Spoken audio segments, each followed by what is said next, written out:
Assalamualaikum warahmatullahi wabarakatuh. Saya Novia Madani dari Program Studi Pendidikan Fisika Universitas Tanjung Pura akan membahas mengenai the mechanism of auditory system in physics. Di sini kita akan membahas mengenai organ-organ pada sistem pendengaran manusia dalam sudut pandang fisika. Untuk itu, langsung saja kita ke penjelasannya.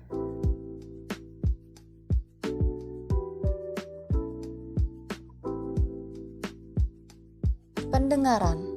Suara yang didengar telinga manusia mengalami perubahan dari sinyal akustik yang bersifat mekanik menjadi sinyal listrik yang diteruskan saraf pendengaran ke otak. Proses mendengar tentunya tidak lepas dari organ pendengaran manusia, yakni telinga. Pendengaran adalah persepsi saraf mengenai energi suara. Suara yang Anda dengar selama ini tidak terjadi begitu saja, melainkan ada sebuah proses yang memungkinkan Anda bisa mendengar. Proses mendengar terjadi saat suara ditangkap oleh telinga bagian luar, kemudian diteruskan hingga ke bagian lain dalam telinga.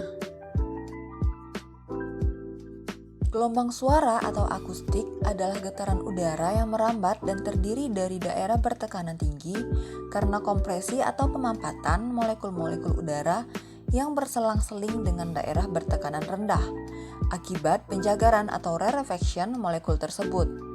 Pendengaran merupakan indera mekanoreseptor. Hal ini karena telinga memberikan respon terhadap getaran mekanik gelombang suara yang terdapat di udara. Gelombang suara atau akustik termasuk gelombang mekanik yang dapat merambat melalui media selain udara, misalnya air. Semakin tinggi suara dan altitudenya, kecepatan rambat suara semakin tinggi. Telinga manusia mampu mendengar suara dengan frekuensi dari 20 Hz sampai 20.000 Hz. Namun, yang paling sensitif adalah antara 1000 hingga 4000 Hz. Suara pria dalam percakapan normalnya sekitar 120 Hz, sedangkan wanita mencapai 250 Hz. Telinga terdiri atas 3 bagian dasar, yaitu telinga bagian luar, telinga bagian tengah, dan telinga bagian dalam. Setiap bagian telinga bekerja dengan tugas khusus untuk mendeteksi dan menginterpretasikan bunyi. Telinga luar. Telinga luar terdiri dari pina atau daun telinga, meatus acousticus externa, dan membran timpani atau eardrum. Pina adalah struktur menonjol yang merupakan kartilago terbalut kulit. Fungsi utamanya adalah mengumpulkan dan menghubungkan suara menuju meatus acousticus externa. Meatus acousticus externa juga sebagai tempat penyimpanan 3000 hingga 4000 Hz. Gendang telinga atau membran timpani. Gendang telinga memiliki ketebalan sekitar 0,1 cm dan luas sekitar 65 mm persegi. Gendang ini menyalurkan getaran di udara ke tulang-tulang kecil telinga tengah. Membran timpani berada pada perbatasan telinga luar dan tengah. Area tekanan tinggi dan rendah pada gelombang suara akan menyebabkan membran timpani bergetar ke dalam dan keluar.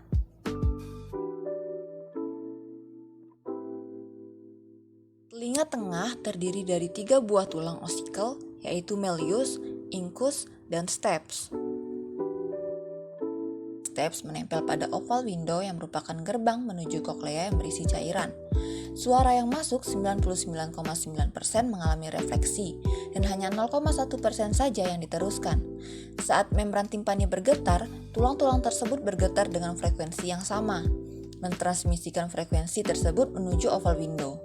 Sistem osikel mengamplifikasikan tekanan dari gelombang suara pada udara dengan 2 mekanisme untuk menghasilkan getaran cairan pada koklea. Tambahan tekanan sangat penting untuk menghasilkan pergerakan cairan pada koklea. Telinga dalam terdapat 2 bagian, yaitu koklea dan organ Corti. Koklea. Koklea adalah sebuah struktur yang menyerupai siput yang merupakan bagian dari telinga dalam yang merupakan sistem tubular terkurung yang berada di dalam tulang temporalis. Organ Corti yang terletak di atas membran basilaris di seluruh panjangnya mengandung sel rambut yang merupakan reseptor suara, sekitar 30.000 ujung saraf dan sebanyak 16.000 sel rambut dalam masing-masing koklea tersusun menjadi 4 baris sejajar di seluruh panjang membran basilaris. Gelombang tekanan frekuensi-frekuensi yang berkaitan dengan penerimaan suara mengambil jalan pintas. Gelombang tekanan di kompartemen atas disalurkan melalui membran vestibularis yang tipis, menuju ductus cochlearis, dan kemudian melalui membran basilaris di kompartemen bawah. Tempat gelombang ini menyebabkan jendela bundar menonjol keluar masuk bergantian. Dengan begitu, reseptor suara akan diteruskan ke otak dan diproses sehingga kita bisa melakukan proses pendengaran.